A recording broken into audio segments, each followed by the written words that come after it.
Hello everyone, once again I welcome you all in my YouTube channel that is Be Scholar in Studies. Hope everyone is doing well. So as you know that I have started a new series of CBSE class 12th commerce stream subject entrepreneurship. So in continuation of that I am going to start with another topic of chapter 2, that is production plan. So first of all we will understand the meaning of production planning. ये business planning का एक सब part है। Business plan क्या होता है, वो कौन कौन से पर्पस सर्व करता है, ये मैंने अपने प्रीवियस वीडियोस में एक्सप्लेन किया हुआ है। So before starting the topic today I would like to request you all to please like and share with your friends so that everybody can be benefited. So right now I am going to explain the meaning of production plan. As stated, planning is a method or a process which answers all the questions like what is to be done, how it is to be done, why it is to be done and by whom it is to be done. तो जब ये planning का जो question होता है ये associate कर दिया जाता है प्रोडक्शन के साथ, तो production planning we can say is a kind of process which answers all these questions कि प्रोडक्शन को कैसे किया जाना है, कौन कौन से रिसोर्सेज यूज़ होंगे, किस मेथड्स के द्वारा किया जाना है, कौन सी टेक्नोलॉजीज़ एंड मशीन्स को यूज़ किया जाएगा एंड किस पर्पस से किया जाना है। Means all the questions which are related with the production are answered in the production planning phase. So इस तरीके से हम ये कह सकते हैं कि प्रोडक्शन प्लानिंग प्राइमरी प्लानिंग में आती है, क्योंकि इसी प्लानिंग पे डिपेंड करता है कि further operational planning, organisational planning, financial planning, marketing planning किस तरीके की रहने वाली है। क्योंकि प्रोडक्शन प्लानिंग में एक एंटरप्रेन्योर को ये पता चल जाता है कि उसे किस तरीके के मैन, मशीन, मटीरियल, किस तरीके के रिसोर्सेज की ज़रूरत है for the production purpose. So all the sub elements of business plan are dependent indirectly on the production plan. I hope that now the meaning of production planning is clear to all of you. The next topic is types of production. So now we will understand कि कोई भी business enterprise होता है तो basically वो तीन तरीके से अपने काम को परफॉर्म करता है।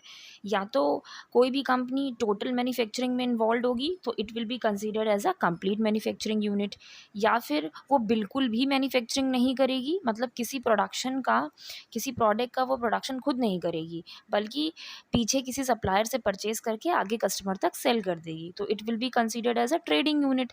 वो फिर मैन्युफैक्चरिंग प्रोसेस में नहीं इन्वॉल्व है। और तीसरा जो तरीका होता है वो होता है पार्शियल मैन्युफैक्चरिंग। पार्शियल मैन्युफैक्चरिंग का मतलब अप टू सम एक्सटेंट जो एंटरप्रेन्योर होता है वो कुछ हद तक मैन्युफैक्चरिंग के प्रोसेस में इन्वॉल्व रहता है, पूरी तरीके से इन्वॉल्वमेंट नहीं होता है। So basically three types of ways are there for the production. The first one is no manufacturing involve, the second is partial manufacturing is involve and third one is complete manufacturing unit. कहने का मतलब है जिस तरीके की business unit होगी उसकी production planning उसी तरीके से की जाएगी। अगर कंप्लीट मैन्युफैक्चरिंग यूनिट है तो जो भी रिसोर्सेज, मैन, मशीन, मटेरियल जो भी रिक्वायर्ड होंगे इन एन ईयर, उसकी पूरी डिटेल इन्फॉर्मेशन, पूरी डिटेल स्टेटमेंट्स गिवन होंगे इन दी प्रोडक्शन प्लान। और अगर पार्शियल मैन्युफैक्चरिंग है तो पार्शियल मैन्युफैक्चरिंग्स में जो भी रिसोर्सेज रिक्वायर्ड होंगे उनका पूरा का पूरा डिटेलिंग गिवन होगी। और अगर नो मैन्युफैक्चरिंग यूनिट है, मींस मैन्युफैक्चरिंग होगा ही नहीं, it is only a trading company, तो उस तरीके से जो भी ऑपरेशनल ऑर्गेनाइजेशनल प्लानिंग होगी उसको फर्दर डिफाइन किया जाए. So now moving to the last topic of the day, that is what are the various purposes of production planning.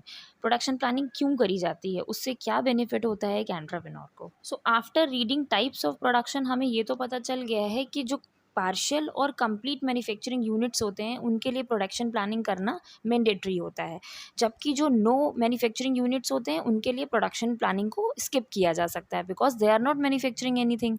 So they will be focus towards the operational and organisational planning. So क्या क्या purposes होते हैं production planning के, that we will discuss over here.